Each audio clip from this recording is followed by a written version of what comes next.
I'm Leah Anderson. I am one of the organizers of 1 Million Cups Madison, and I work at Nordic Consulting, and so I'm getting my introduction out of the way, I guess. We're really happy to have Heather Wentler today here from the Doyenne Group to present about what they do. So first, a couple of quick thank yous to Field 59, who is currently live streaming this to the internet. And if you want to catch the video of this or any other presentation that we've had at the library, you can check out our YouTube channel. Just search for 1 Million Cups Madison. And we also want to thank Baker Tilly for sponsoring the coffee today. We get all of our coffee at Crescendo on Monroe Street in Madison, and so we're really appreciative of their generosity. So thank you very much. And so we can get started with some quick introductions. I already said who I am and where I work, so I'll let everybody else do that as well. Hi, I'm Megan. I'm one of the organizers for 1 Million Cups, and I'm recently going to start working at a company called Link EHR. Good morning, my name is Sarah Nettie. I'm an organizer of 1 Million Cups, and I also work at Catalyze, which is the health IT company here in town. Good morning, I'm Sarah Garnett. I'm with the Greater Madison Convention and Visitors Bureau. I'm Wes Garnett. I am a co-founder at Kirby. I'm Spencer. I'm a UW student here studying computer engineering. Hi, I'm Varun Bhargava. I work for Retail Next. Joey Frayne, work for the entrepreneurship and innovation team at WDC. My name's Ed Graves. I work here at the library. I'm Dan Anderson. I work at Baker Tilly. I'm Mark Burwell. I'm actually down here as one of the founders or organizers from the Appleton Million Cups, and I help as an adjunct at the Venture Center, as well as running an entrepreneur center up in Green Bay called eHub. I'm Laurel White. I'm the tech reporter for the Cap Times.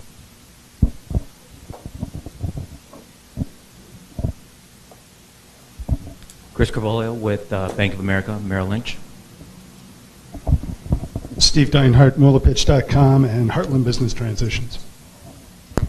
Great, and one thing I just want to make sure to announce before we get started is that we will not be meeting next week for Thanksgiving, so everybody have a wonderful Thanksgiving, and we will be back to business on December 1st, so that's the Wednesday after Thanksgiving.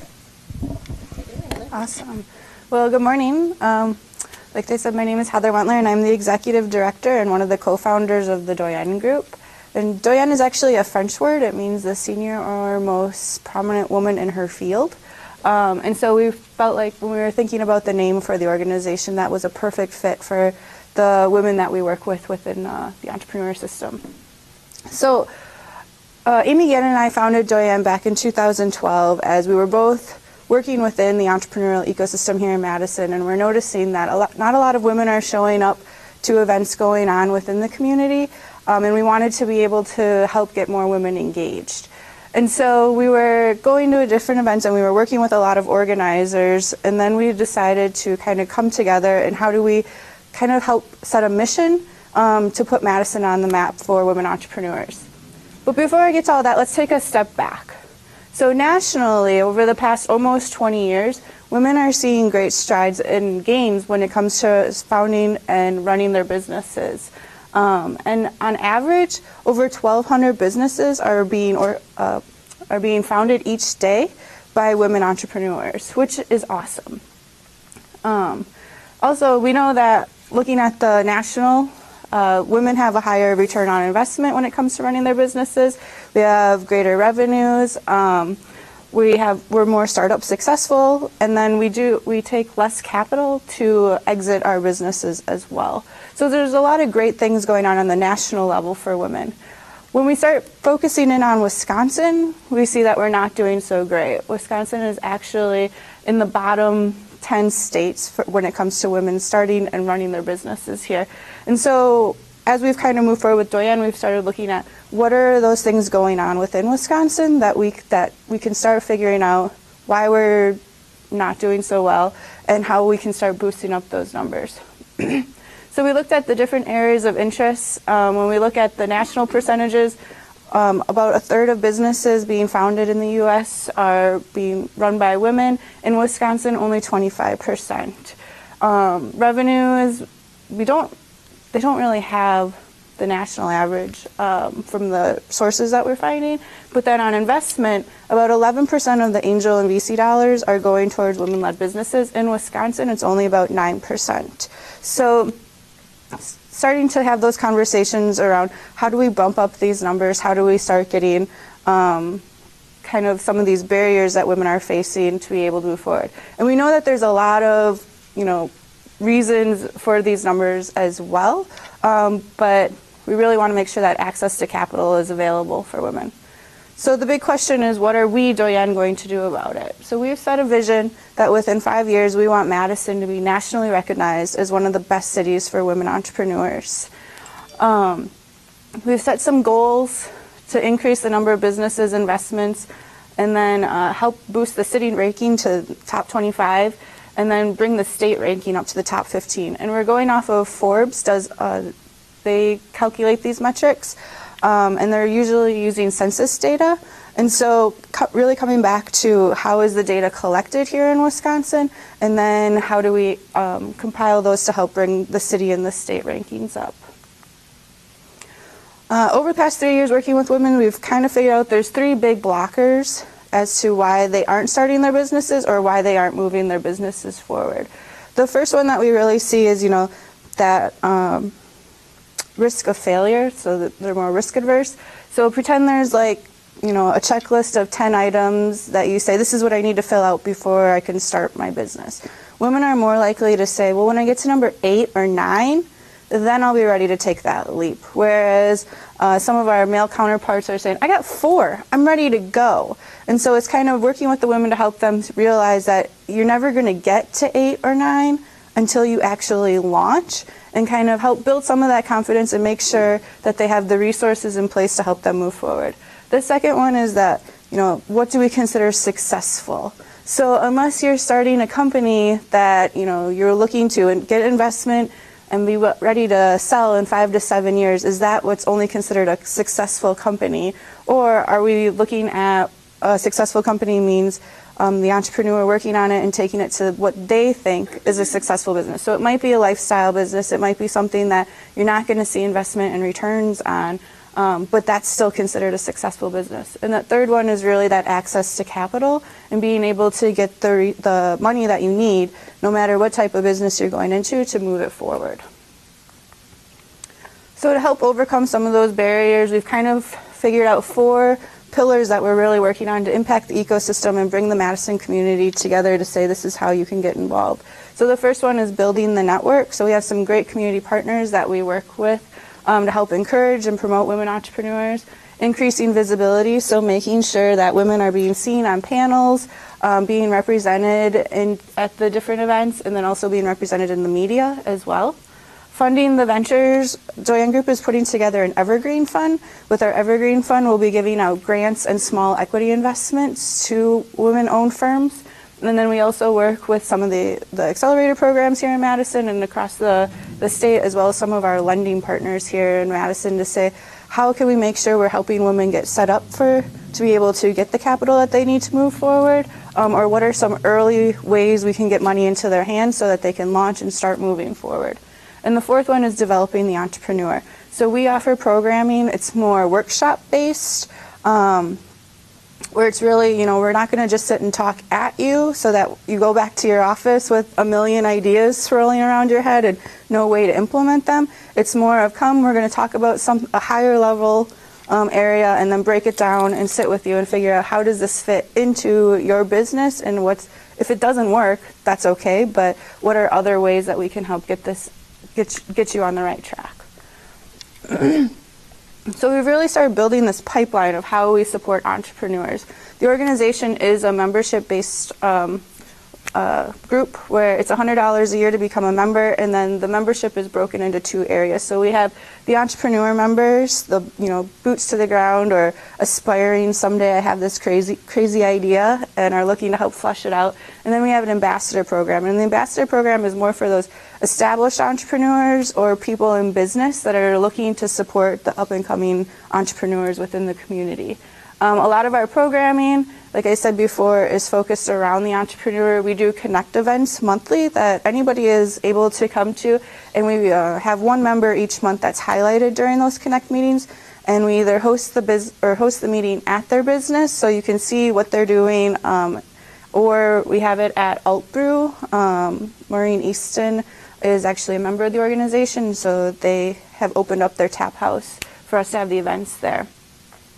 We also offer retreats. So the retreats it's a multi-day strategic planning where you come in with your team, the entrepreneur comes in with their team, and they sit down and say, this is my next big goal that I want to reach within my business. And we help them create a plan to get to that goal, but also we bring in mentors and community partners to help them think about obstacles that they might have to overcome along that path, and how do we set them up so that at least you have someone in your corner, or you've already have a plan of action to help overcome those. We have mentorship. So we have, for our members, we have these ninja groups. So the ambassadors can form a ninja group or be part of a ninja group where entrepreneurs come to us and say, I have this problem. And then the ninja group will go around and each of them will say, here's how I can help, or have you thought about this, or here's an introduction I can make. We have accountability groups, so for those solopreneurs that are just looking for not sitting in my office or at my desk and swirling inside of my head, how can I work with other people, just have a cup of coffee, but also help check me to make sure I'm continuing to move forward.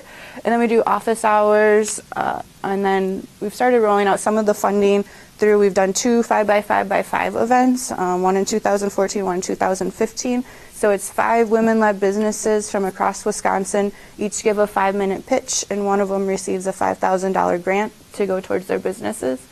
And then as we continue to raise money in the Evergreen Fund, we'll start having more events that go along with the funding. Our impact to date, up to date we have 86 members within the organization. We have a goal of reaching 100 by the end of the year, and so we're steadily getting there. We've had over 800 people attend our programming since 2012. We've had impact on 24 companies just through our retreats. We've met with over 130 entrepreneurs this year alone between mine and Amy's office hours. And then we've, like I mentioned before, we've started doing some of the funding. And then we have set some goals for 2016 as well. We really hope to start being able to roll out those funding initiatives and the grants and small equity investments. So how can you support women entrepreneurs? So there's different ways. You can support the organization really through time, talent, and treasure. So thinking about, can I become a member or an ambassador? It's open to men and women to become ambassadors within the organization. And then you kind of can define how you want to, what you're willing to, how you can really work with the entrepreneur. So maybe it is you can do office hours. Maybe it's you want to join a ninja team. Maybe it's I just want to come and mentor at the retreats. For those who don't really have the time to be able to sit down and work with the entrepreneurs, we also have the Doyenne 100. So it's $1,000. It can either be a one-time check or it can be broken up over a year. It's a one-time gift. And since we are a 501c3, that is, you can write that off as a donation to the organization as well. You can join some committees to continue to help us move the organization forward, and the biggest one is just refer entrepreneurs to the Doyenne Group so that we can continue to help and raise the profile of women within Madison. We also have different sponsorship levels for businesses that are looking to support the organization, and I can talk about those more with anyone on a personal conversation. And then just other things that you can do to help move forward. So we know that it can't just be Amy and myself going out knocking on doors and saying, hey, what are you doing to help women entrepreneurs within our community? So I put a couple of examples up on the board. The biggest one is if you don't know, please feel free to reach out. I get questions every day or comments of, I went to this and there was less than 10% women in the room, or I'm a woman and I went and I felt like I was the only one in the space. So it's okay. I'm okay with reaching out to organizers and saying, hey, what are you doing to make sure that this is an event where everyone's feeling like they're being represented, and how can we help those organizers think about that and push the event forward to make it more welcome to everybody. So with you, we really think that we can help make Madison one of the best recognized cities in the country. We have a great support team to help move us forward, and we have some great supporters within the community already. And at that point, I'll open it up to questions, and thanks for coming out today. Awesome. I'm going to pass around this mic. Please throw a hand up if you have any questions.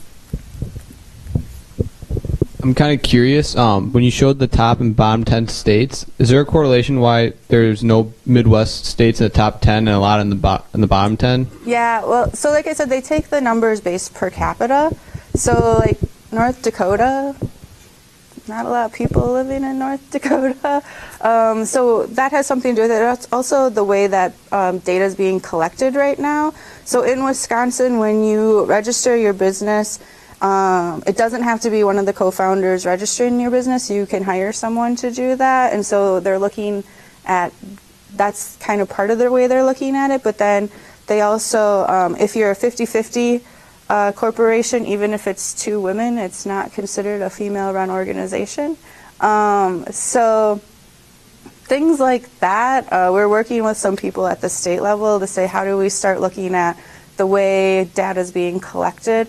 But then even within the, even within the city of Madison, there's no numbers really besides the different groups. And even we've reached out to a lot of the chambers, and they're not really tracking who's starting businesses, just the number of businesses and the sectors that those businesses fit into. How did you come up with some of your goals for where you want to be in this next year to get Madison and Wisconsin up higher on the list? And are you working with any organizations similar to what you do to help you get there? Mm-hmm. So when we started looking at the metrics, we wanted to be pretty reasonable within the goals. We knew that we couldn't say we're going to take Wisconsin from 46th and in 5 years be number 1. That would take a lot of change on a lot of different levels. And so we tried to think about, where are we at right now? What are reasonable goals that we can set for, Madison and the state to start holding them accountable for ways we can start improving these numbers. And so that's where we came up with the numbers that we have for our goals. And then within the community, we work with WIBIC. So they used to be known as the Wisconsin Women's Business Initiative Corporation. Now they just go by WIBIC, and they provide programming and loans for small businesses run by women and minorities. And then we're also working with like a fund for women, and then we have community partners, and we help organize like with Greg at 100 State, and some of the other co-working spaces, Forward Fest. Forest from Capital Entrepreneurs, all different ways to get women engaged and showing up to things in the community.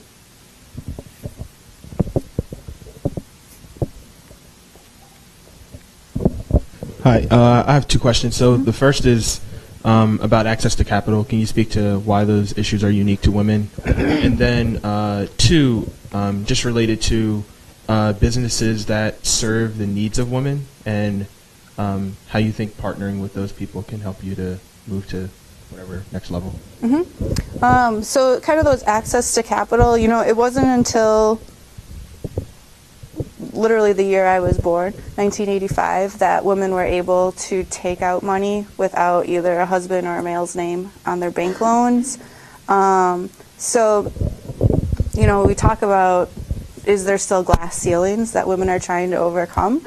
In 2015, and I definitely think yes. Some of it is still, when we look at the numbers, the areas where women are starting businesses aren't really on those investor tracks.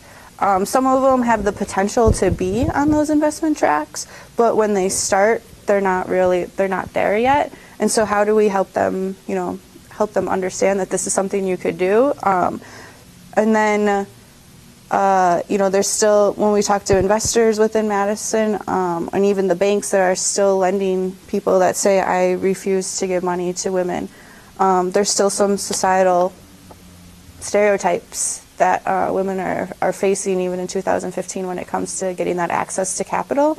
But then also, I think it just goes back to making sure that it's just like any other business, making sure that they're ready to go into those investor meetings, making sure that, you know, they have all their ducks in a row to get that yes, to make that yes a little easier. So just to be clear, you've actually heard people say, I don't give money to women? Yeah.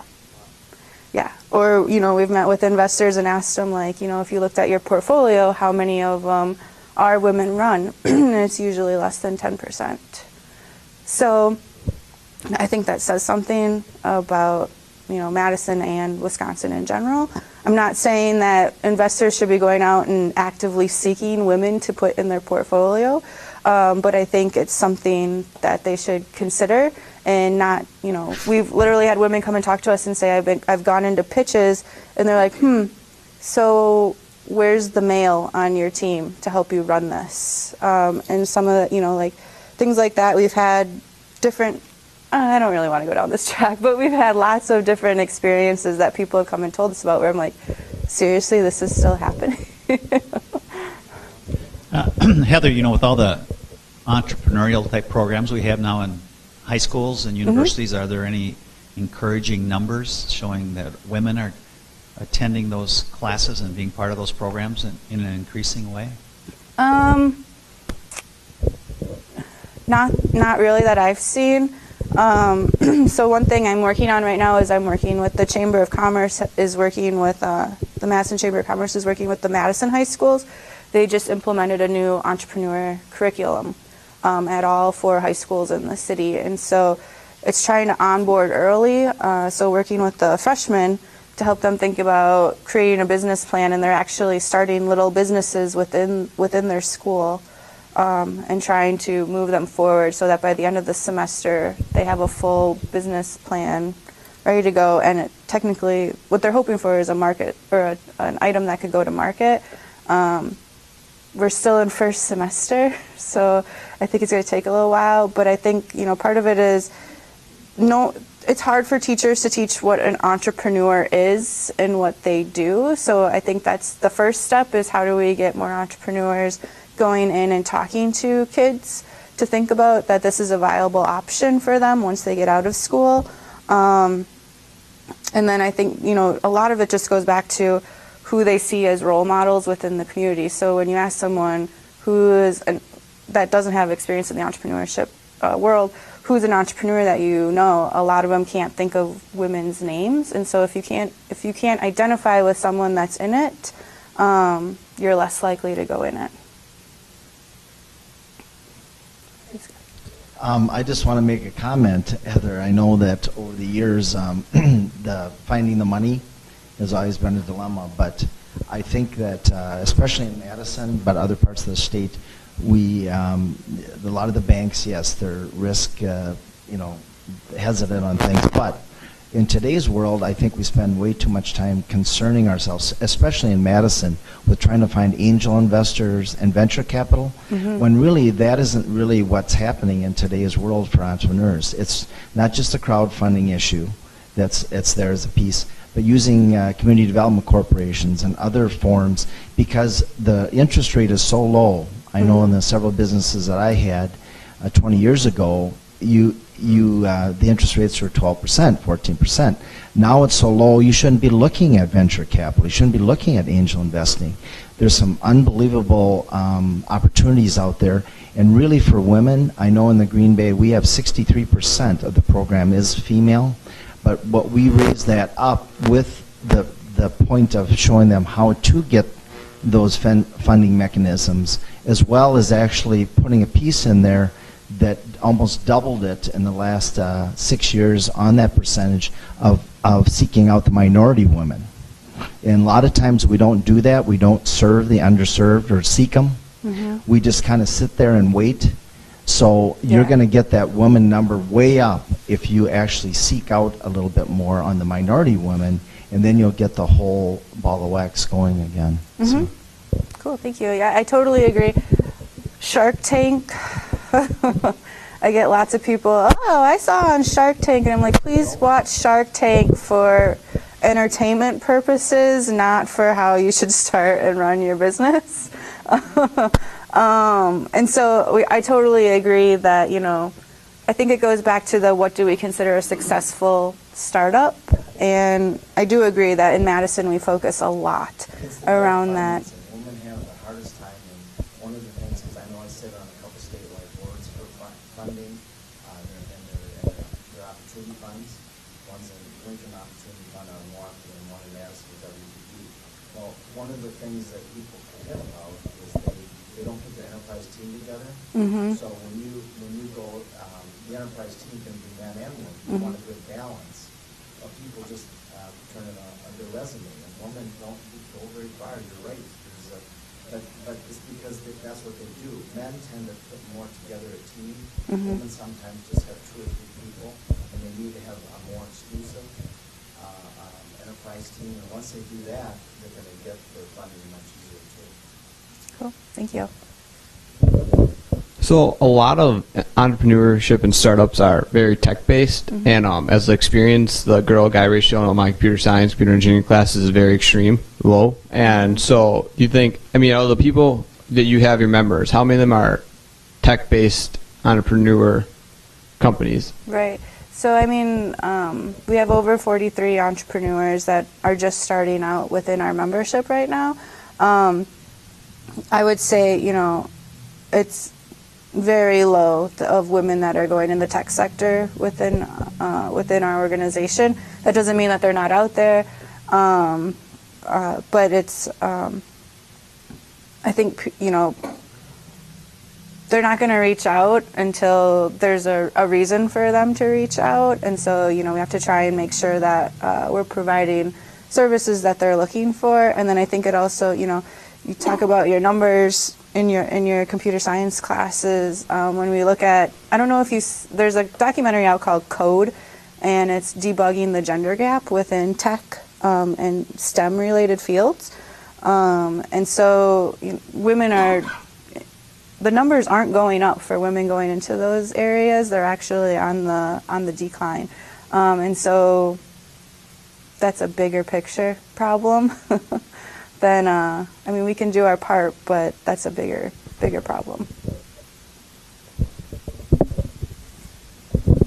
Hi, I want to make some observations just from my own experience. Come on to some questions too. First of all, there's a definite bias in raising money for women. I sold a woman-owned company. She was 23 years old. She had 14 million in revenue. We ended up selling her for 10. And I had private equity guys who had private equity at just saying, God, she's beautiful. I'm just like, come on, man. I said, it's not a question of what she looks like.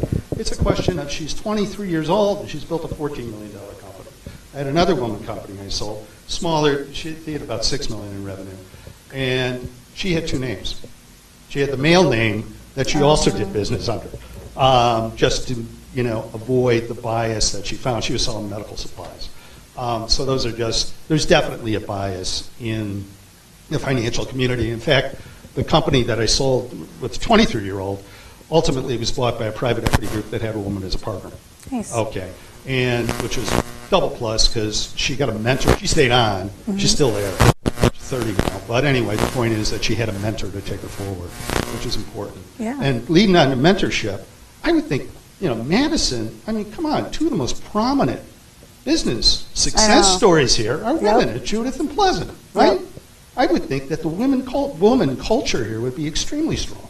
Yeah. I'm surprised it isn't. You just don't feel that way, huh? I have one person on the crowdfunding side who's a woman. Okay. I do think, there's a lot, one thing when we first started Doyenne was we didn't realize how many organizations or even meetup groups were already going on to support women. And so, we're not trying to compete with them in any way. We go and we speak at their groups. They come to our events as well. I think it comes down to the woman needs to find, any entrepreneur needs to find that support network that they think is right for them. And so I think it's great that there's a lot of different organizations that are providing support for entrepreneurs. Yeah. I forget your second part of your question. I'm sorry. I have your schedule now. I'll figure out where I fit in. Oh, you have my calendar. Yeah. Thanks. I'll hit you for coffee at. Yeah. You want me just to tack it in there right now? The final thing. Yeah. My avatar hat on for a woman-owned company that I know closely. She found that the support system in the state, particularly with the state, was check the box. Mm-hmm. In other words, you go in, you check the box, you're a woman-owned company. Yeah, you showed up at the seminar. Hey, we've got our staff. Yep. But actually getting a helping hand with regard to, not a helping hand, but some is with regard to state contracts, introductions, etc. It was minimal. It was more, she found that it was more check the box. It was unfortunate. It is unfortunate. Yeah, I would totally agree. I'd also say, even finding that mentor is really hard. We have a lot of women that come to us saying, I have a lot of great mentors, but none of them are women. We launched an event called the Mentor Match during Forward Fest this year, and it was open to anyone. But what we did was we reached out to our core ambassadors and community partners to say, hey, we're looking for mentors.